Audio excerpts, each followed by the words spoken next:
E já tenho aqui o grande prazer e já agradeço de antemão a presença aqui do doutor Alistair John Campbell, né, professor, muito obrigada pela sua disponibilidade, por estar aqui conosco, é um prazer, e eu vou apresentá-lo rapidamente. O doutor Alistair, ele é biólogo, é graduado pela Universidade de Nottingham, mestre em Biodiversidade e Conservação pela Universidade de Leeds e doutor em Ciências Biológicas pela Universidade de Lancaster.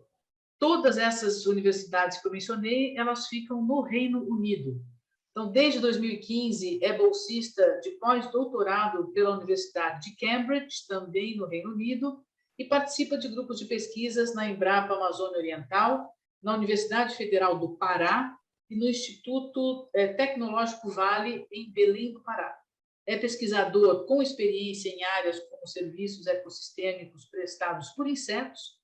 Nós estamos falando de polinização e controle de pragas, pela polinização em sistemas agrícolas, como, por exemplo, no açaí e na maçã, e também em ecologia da paisagem de abelhas sem ferrão e restauração das redes de interação planta-polinizador.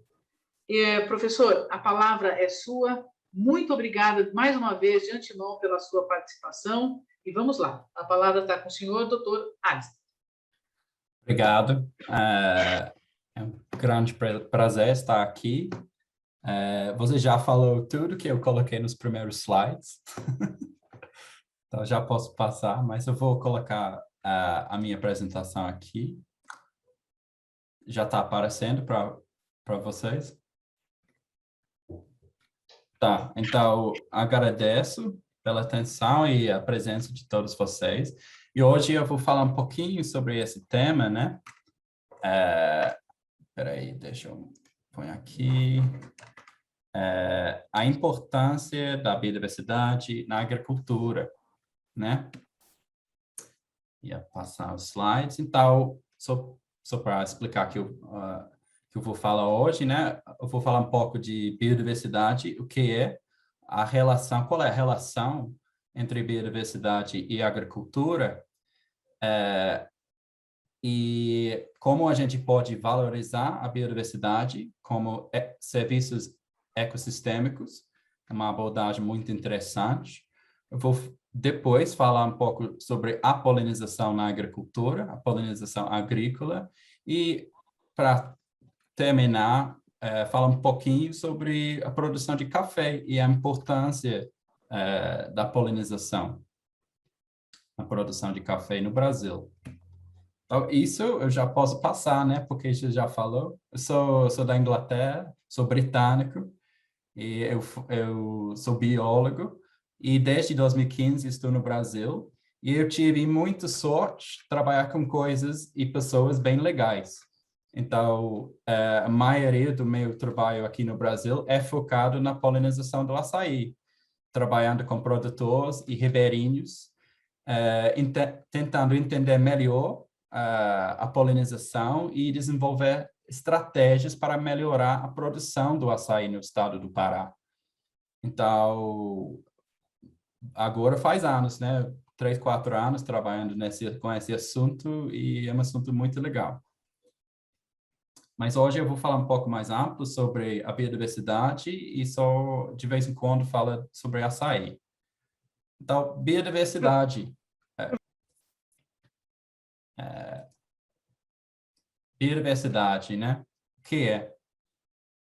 A definição mais simples de biodiversidade é que é a variedade de formas de vida, ou seja, todas as plantas, animais, micro-organismos que existem no planeta, né?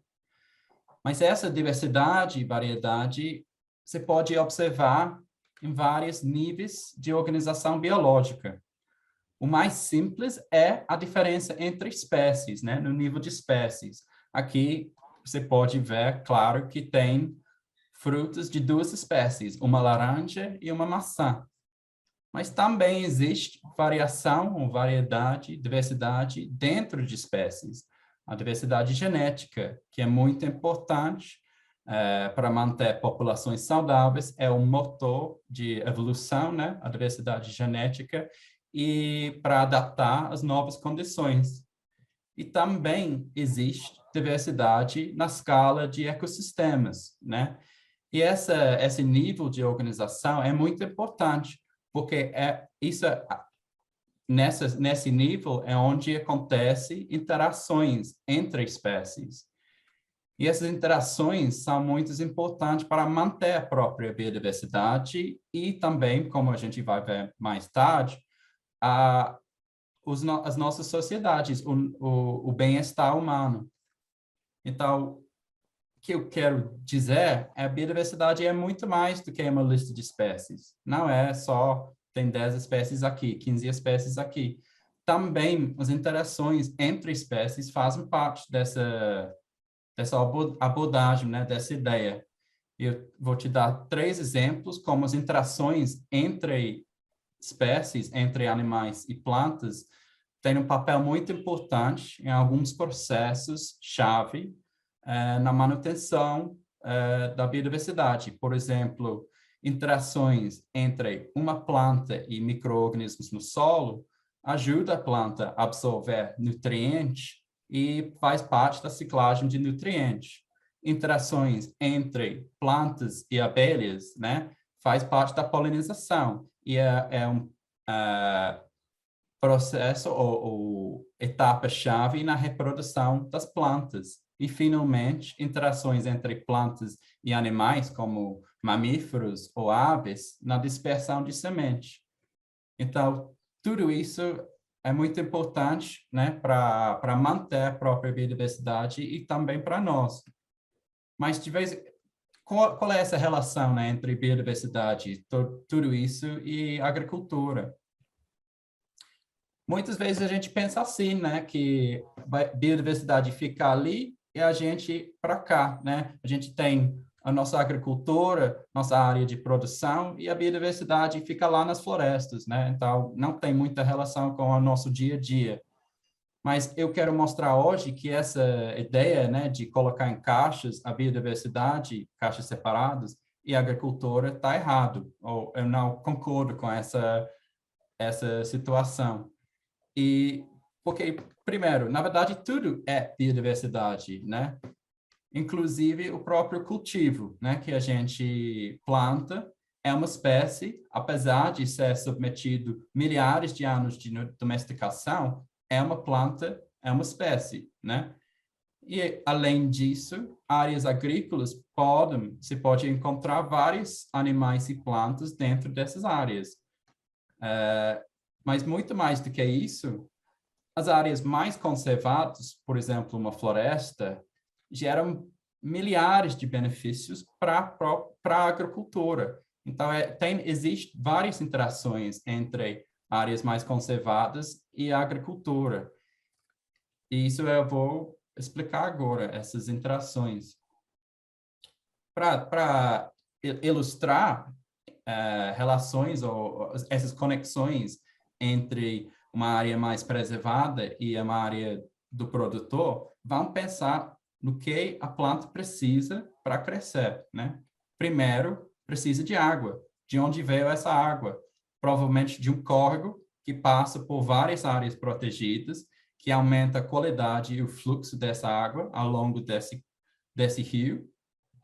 O que mais? A planta precisa de condições adequadas para crescer, temperatura e umidade. O que vai regular o clima? É a floresta, tanto na escala local quanto na escala global, né? E, finalmente, outro exemplo, os polinizadores. De onde veio esses polinizadores? Da floresta. E tudo a gente pode chamar serviços ecossistêmicos, que eu vou definir agora. Simplesmente as contribuições diretas e indiretas da natureza para o bem-estar humano.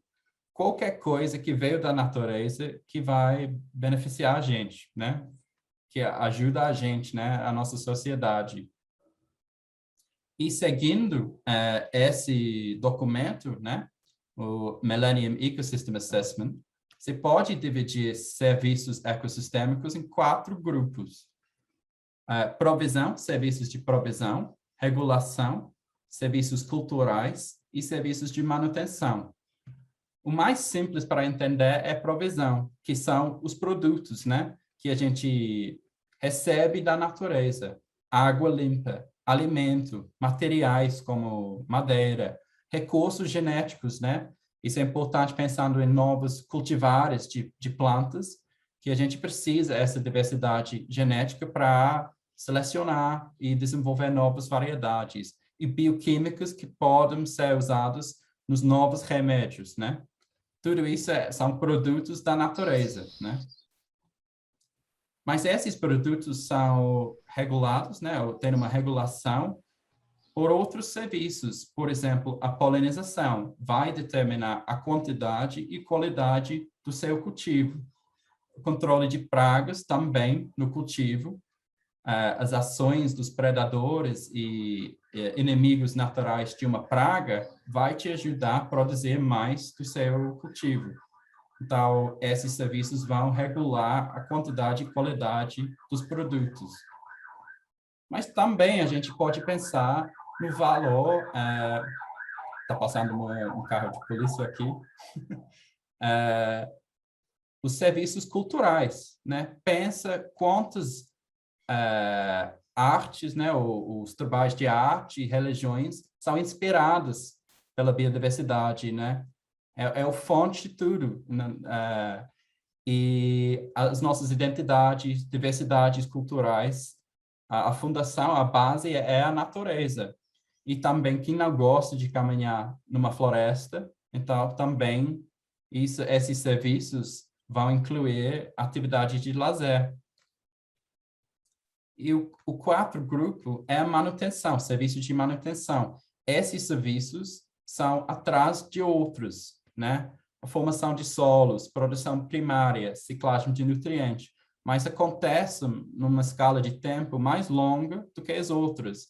E que vai diferenciar dos outros serviços é que não são afetados pela perda de biodiversidade. A nossa expectativa é que vão continuar independentes das atividades humanas, mas os outros serviços não. São arriscados ou ameaçados pelas nossas atividades, e por isso é tão importante manter a biodiversidade e conservação. E pensando na agricultura, os serviços mais importantes são de regulação e provisão. E agora eu vou focar direto na polinização como um exemplo para vocês. O que é a polinização, né? Quando a gente pensa na polinização, a gente tem que pensar nas flores, né? A flor, a função é para facilitar a reprodução. É onde estão apresentados, né, as partes femininas e masculinas da planta, né, as partes reprodutivas. E isso é a antera e o estigma. E a polinização acontece a transferência de pólen da parte masculina para a parte feminina, em plantas com flores.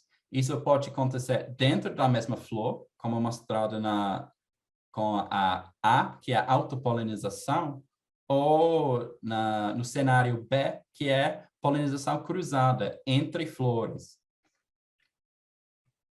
E alguns cultivos, isso acontece por vento, né? Por exemplo, arroz, trigo, não precisa de um polinizador, acontece só com vento.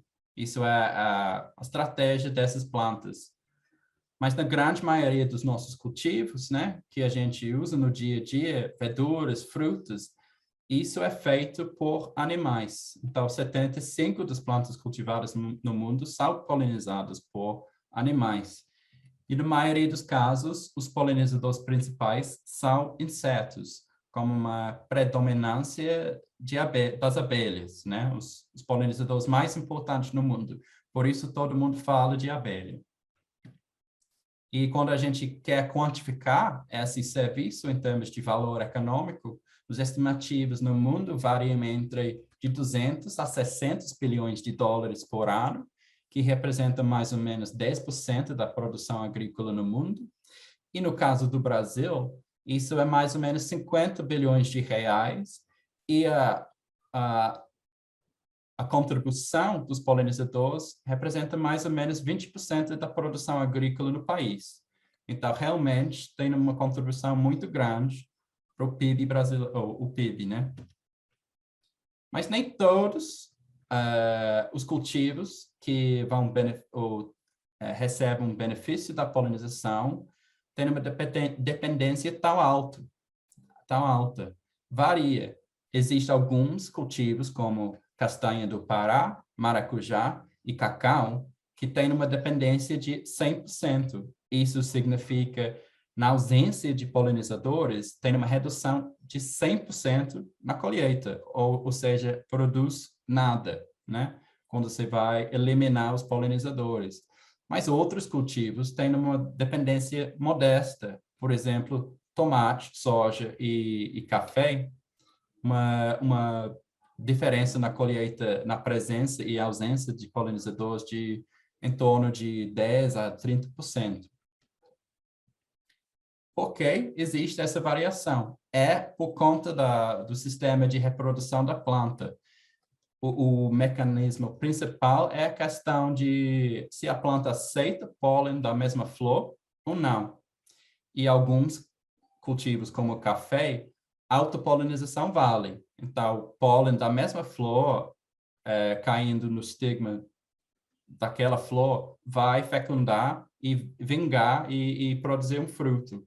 Mas em outros cultivos, só polinização cruzada que vale, por vários motivos, e exemplos incluem maçã, açaí e castanha do Pará. Então, só essa transferência de um flor para o outro, numa outra planta, que vai realmente, é uma polinização que vale, né?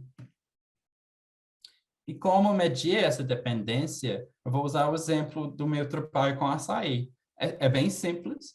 Você vai ensacar algumas flores como material que deixa vento e pólen passar, mas não deixa os insetos passar. Então, você vai comparar a produção nessas flores isoladas com flores abertas. Você volta na hora da colheita e olha o efeito. E você mede a diferença na produção e você vai ver a diferença. E no caso do açaí, a diferença é em torno de 90%. Ou seja, a dependência na polinização é 90%. Então, pensando assim, a próxima vez que você vai tomar açaí, você pode agradecer às abelhas por 9 dos 10 das suas colheradas, né? Do seu açaí. O 10º você não precisa, mas 9 precisa. E então, agora, a gente sabe que a polinização é importante em termos econômico e por vários cultivos. O próximo passo é pensar como a gente pode manter a polinização nas áreas cultivadas. E como esse vídeo que passou antes da minha palestra mostrou, né? A abelha italiana, a abelha africanizada, a espécie Apis mellifera, é a abelha mais comum no mundo e em muitos cultivos ela está sendo usada como um polinizador. Vai colocar as caixas dela, né, colmeias, para resolver essa questão de polinização. Então, é possível realizar polinização só com colmeias de apis? Infelizmente, para os apicultores, não. A resposta mais simples é não. Na maioria dos casos, na maioria dos cultivos no mundo, os polinizadores principais são insetos silvestres, ou seja, insetos que vieram da mata ao redor do plantio. Em poucos exemplos, a abelha italiana domina e ela é a polinizadora principal. Em outros, mas na maioria dos casos, são insetos que veio da natureza. E quando a gente olha, focado no Brasil, isso é ainda mais, né? A importância em rosa é a proporção de visitas feitas pelos insetos silvestres em relação às abelhas italianas, né? Então, realmente, no Brasil, a maioria dos cultivos são polinizados por insetos silvestres. E temos muita sorte no Brasil, que tem uma riqueza incrível de abelhas, mais do que 1.600 espécies, e muitas delas também são polinizadores importantes para a agricultura. A abelha italiana, sim, ela poliniza vários cultivos brasileiros, mas não é só ela. Existem várias espécies de abelhas sem ferrão e outras abelhas sociais, ou seja, abelhas que têm essa estrutura de rainha e operárias, que também são polinizadores excelentes. Mas, além disso, tem outras abelhas que a gente chama abelhas solitárias, que essas abelhas não têm essa estrutura de colônia. É só uma fêmea que vai copular com um macho e depois vai construir um ninho sozinha, e ela vai buscando alimento, estocando o alimento e depois botando os ovos dela. E acabou. Isso é a vida dela. Ela vive sozinha. Não tem essa estrutura de colônia com rainha. E esse grupo de abelha é o mais diverso e representa a maioria das espécies no Brasil. Tudo bem. Como a gente pode manter essas abelhas, né, nas áreas agrícolas? Em alguns casos, pode usar apis, sim. Ela é um polinizador excelente, mas na maioria dos casos, não. A gente tem que pensar nas abelhas nativas brasileiras. E, infelizmente, poucas espécies, a gente tem protocolos adequados para manter elas em colmeias. Então, a gente tem que pensar como manter as populações silvestres ao redor ou dentro do plantio. E, na maioria dos casos, essas áreas agrícolas, né, uma plantação, um plantio de girassol, nesse caso, não é adequada para essas abelhas. E só as áreas naturais, né, conservadas, que realmente são. Por quê? Quando a gente pensa na conservação de abelhas, a gente tem que pensar em duas coisas: recursos e riscos. Recursos, simplesmente onde ela vai morar e o que ela vai comer, né? E riscos também que podem afetar, né, ou levar morte de abelha ou doença, né? Então, pensando nos recursos, né, a gente tem que pensar onde ela vai morar. E no caso das abelhas sem ferrão, a maioria delas constroem seus ninhos em ocos de árvores, onde tem mais árvores, na floresta. No caso das abelhas solitárias, elas não têm tanta dependência na floresta, porque a maioria delas constroem seus ninhos no solo. Então, pode encontrar elas no meio do plantio. Mas a questão de comida ou alimento, para os dois grupos, a floresta vale mais. Por quê? Durante a florada, o seu plantio está cheio de flores, né? É um mundo maravilhoso para abelhas, né? Muito recurso, muita comida, as abelhas estão muito felizes, mas logo acaba. E acabou. Quando acaba, acabou. Não tem mais comida, mas a floresta continua, porque existem várias espécies que têm suas floradas específicas ao longo do ano, continua dando comida para essas abelhas. Então, tanto para a abelha sem ferrão quanto a abelha solitária, a floresta vale mais em termos de alimento. Assim, a gente sempre encontra essa relação quando a gente trabalha com polinização agrícola, que o serviço de polinização é muito maior perto de uma floresta do que mais longe.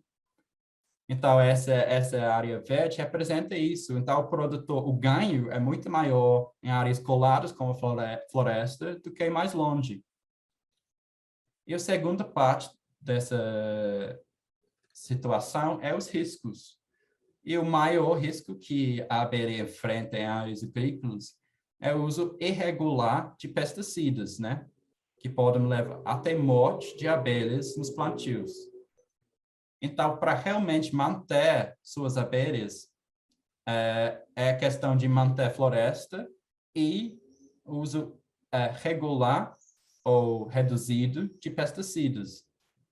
Agora, para terminar hoje, eu só vou vou usar café como um exemplo, que todos vocês conhecem, muito importante na região. Tem duas espécies, mas a maioria dos plantios trabalham com café arábica, é o mais comum. E tem quase 2 milhões de hectares de café no Brasil, que geram mais do que 22 bilhões de reais por ano para a economia brasileira. Então, é um dos cultivos mais importantes no Brasil. A dependência na polinização é pouco em relação ao açaí, mas ainda é uma contribuição importante, estimada entre 18% e 30%. Essa questão de quando você faz essa avaliação em flores isoladas e abertas, né? Isso é por conta de a flor aceita autopolinização, aceita pólen da mesma flor. E os polinizadores principais do cafeeiro, abelha africanizada e diversas abelhas sem ferrão.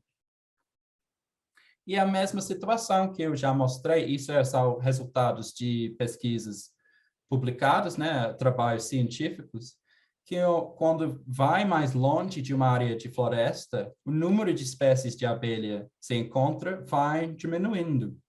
E, ao mesmo tempo, produtores que usam mais agrotóxicos, né, também têm uma redução na diversidade de abelhas no plantio. Então, é a questão de manter as florestas e também manejo práticas de baixo impacto, que junto vai manter seus polinizadores. Então, é isso. Eu já falei, né?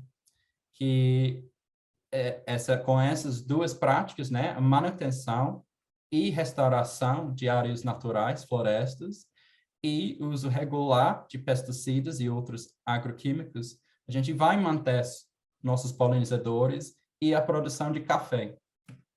Então, resumindo a minha fala hoje, a biodiversidade é essencial para manter o bem-estar humano. Polinização é um exemplo de um serviço ecossistêmico e um serviço muito importante. E para manter os polinizadores, a gente tem que manter a vegetação nativa e aumentar a adoção de práticas amigáveis. Então, eu acho, com isso, quero agradecer a todo mundo pela atenção e todos os meus colaboradores aqui no Brasil pela ajuda.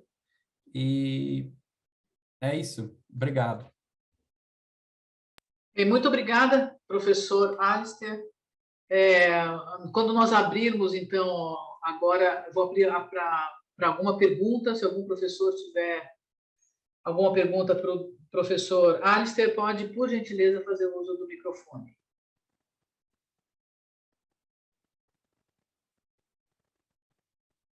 Ergui a mãozinha.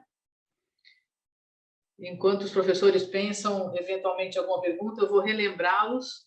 Aqueles que ainda não fizeram, por favor, preencham a lista de presença que foi colocada no chat. Quem não fez, por favor, fale. Lembrando que esse evento vale pontos para a nossa fase 2, que está começando hoje.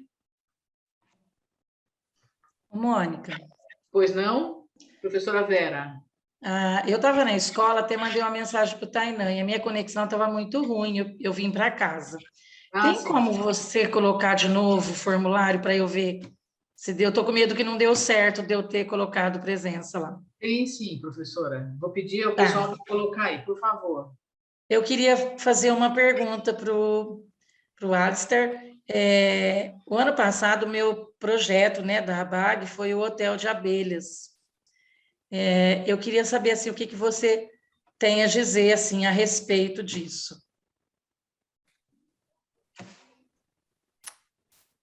Deixa eu parar de compartilhar, né? Hotéis de abelha, isso é uma coisa muito legal, né? E você está oferecendo recurso para abelhas solitárias, né? Então, o que eu não expliquei também além de construir seus ninhos no chão, existem várias abelhas solitárias que vão aproveitar cavidades em madeira podre vão mesmo cavar em madeira podre ou cavidades pré-existentes, né, em madeira. Então, quando você vai construir esse hotel de abelhas, você está oferecendo recurso para diversas abelhas solitárias. E realmente, em geral, elas vão aproveitar, porque o tamanho, comprimento é tudo perfeito para elas. E além disso, você vai atrair algumas vezes formigas e vespas e se tiver muita sorte, aranhas. Mas abelhas, principalmente, né? É muito legal para vários invertebrados. Bem, eu quero aproveitar, agradecer a Kátia Aleixo, né? Ela está aqui acompanhando também conosco. Obrigada, Kátia. Kátia que mandou esse material do módulo, nos ajudou a revisão, os testes aí, né, do quiz, né, Kátia? Então, muito obrigada, viu, pela parceria. E vai ser um prazer a gente trabalhar com abelhas agora nesse próximo módulo aí que a gente está abrindo. Obrigada, Mônica, Valéria, o Alistair também pelo convite da palestra. Eu tô adorando o evento. Ai, que bom, Kátia, seja bem-vinda. Bem, nós temos a professora Joyce também com a mãozinha erguida. A palavra é sua, Joyce. Olá, obrigada pela palestra. Sou professora de Ciências e Biologia e ouvir ele é um deleite para mim, né? Para mim tem sido maravilhoso reforçar muitas coisas e aprender tantas outras que eu não sabia. Eu gostaria de saber do professor o seguinte, foi passado para a gente a produção agrícola e a florestal separada, mas a gente sabe que existe o sistema agroflorestal. Como que funcionaria essa questão dos polinizadores dentro de um sistema agroflorestal? É mais eficiente ou não? Ou o resultado é o mesmo? Você tem algum estudo sobre isso? Obrigada. É uma pergunta muito boa. Realmente, nas duas escalas, né? Ou seja, na escala do seu plantio, né? Você pode ajudar as abelhas, né? Você pode oferecer recursos para elas, alimento e onde elas podem nidificar, né? Construir seus ninhos, além de criar um ambiente amigável, né? No uso responsável de pesticidas, por exemplo, agrotóxicos. Mas o que você vai atrair depende ao redor, né? Então, por isso as florestas são tão importantes, porque é a fonte da biodiversidade, né? Da biodiversidade brasileira, né? Então, o que você vai atrair e ajudar depende do seu redor. Então, por isso, o foco primeiro é nessa manutenção de áreas nativas, florestas, e também as práticas dentro dos plantios. Então, por exemplo, uma SAF, né, Sistema Agroflorestal, claro que ajuda. E quando você compara áreas de agricultura convencional, que tem poucas outras plantas, né, uma monocultura, e áreas que são mais diversificadas, que têm outras plantas, você vai encontrar mais abelhas. Mas é sempre o resultado da escala maior, né, que você tem na paisagem. Então, por isso eu foquei só nessa divisão mais simples, né, mas realmente tem muito mais atrás, né, muito mais complexidade do que essa divisão mais simples, né. Mais alguma pergunta? Algum professor quer fazer mais alguma pergunta? Eu quero agradecer. Obrigada, professor. Obrigada, Joyce.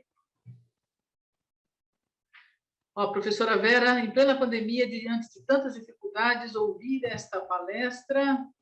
Deixa eu cair da minha frente. É um deleite. As abelhas são um exemplo de organização. Gosto muito de ouvir sobre elas, sempre um aprendizado. Obrigada, professora. Bem, pessoal, se ninguém tiver mais nenhuma pergunta, eu vou encaminhar para o encerramento, pedindo, por gentileza, a todos que abram as suas câmeras pela última vez, para a gente aplaudir o Alistair, para a gente aplaudir todos os professores classificados, aplaudir os alunos, aplaudir os professores participantes, abrir a abertura da nossa fase 2, dizer que nós vamos falar de abelhas, né? O spoiler está bem dado aí. Nós temos um módulo com 3 capítulos, um quiz, um desafio para os alunos, as inscrições sempre abertas, aqueles que estão inscritos, tá certo? Não precisa fazer inscrição de novo, os novos nós estamos sempre abertos para os novos que quiserem participar conosco. Então, está aí, o www.agronegócionaescola.abagrp.org.br. Vou pedir mais uma vez que não deixem, por gentileza, de ler o regulamento, que ali tem tudo explicadinho, tá certo? Para a gente não ter nenhum problema, não precisar desclassificar nenhum trabalhinho e etc. Então, vou pedir, por favor, Ian, para descompartilhar. Está aí, está lançado a nossa fase 2, nosso primeiro módulo da fase 2. Um aplauso geral para todos, o nosso agradecimento, meu agradecimento à minha equipe, Valéria, Tainá, Ian, Márcia. Muito obrigada a todos, parabéns a todos vocês. Eu espero vê-los entregar mais breve na segunda fase. Uma boa tarde, bom final de semana para todos, muita saúde, parabéns pelo Dia dos Professores, a gente ainda está no mês aí de vocês, e muito obrigada por esse trabalho maravilhoso, transformador que vocês fazem junto aos nossos jovens. Um abraço a todos, muito obrigada e até breve, se Deus quiser.